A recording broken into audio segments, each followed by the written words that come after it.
Is that a cookie? Wow, I'm so hungry right now. I think it would be well worth my time to take it, to reach out and take it, don't you?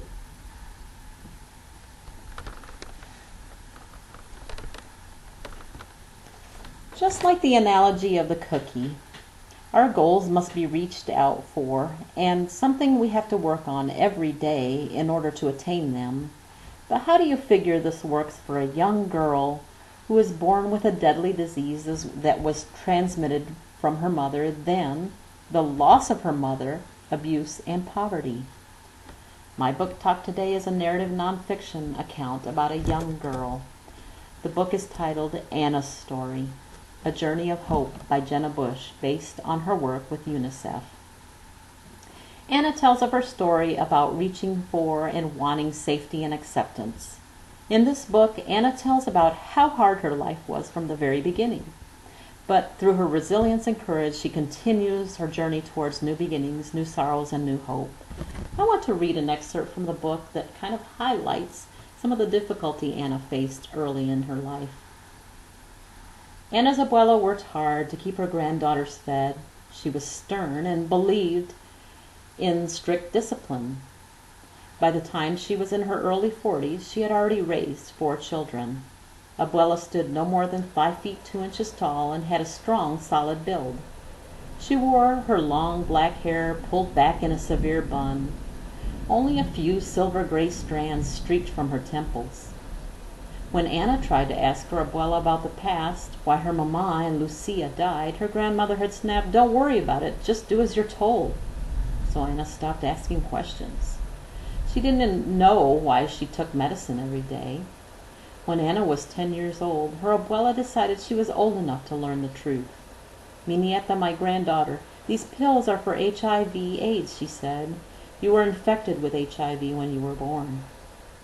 You got it from your mama." Anna understood from her abuela's tone that the matter was serious, but she didn't understand the significance of HIV/AIDS. "What does that mean, abuela?" Anna asked.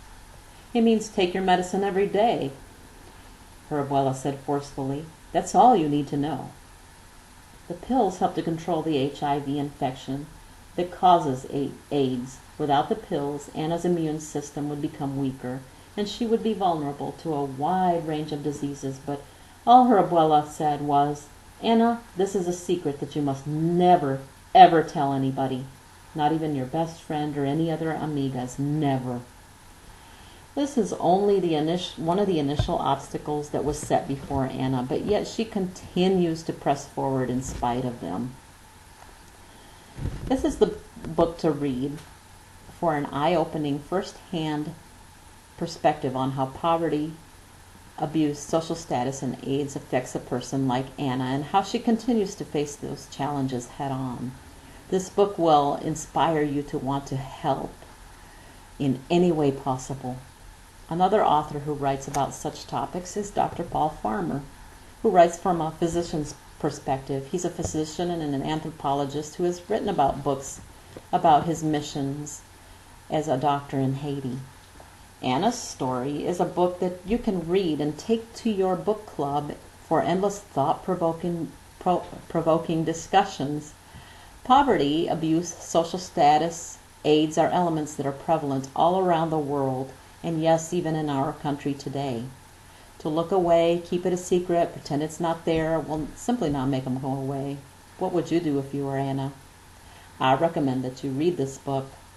It's an easy, quick read with photos throughout the book that are relevant to the story. And at the end of the story, the author leaves the book quite open so that you, the reader, can't help but wonder what happens and what's going to happen with Anna as she continues through her life and her future. This would be a good book to read to teenage students and to encourage service learning projects.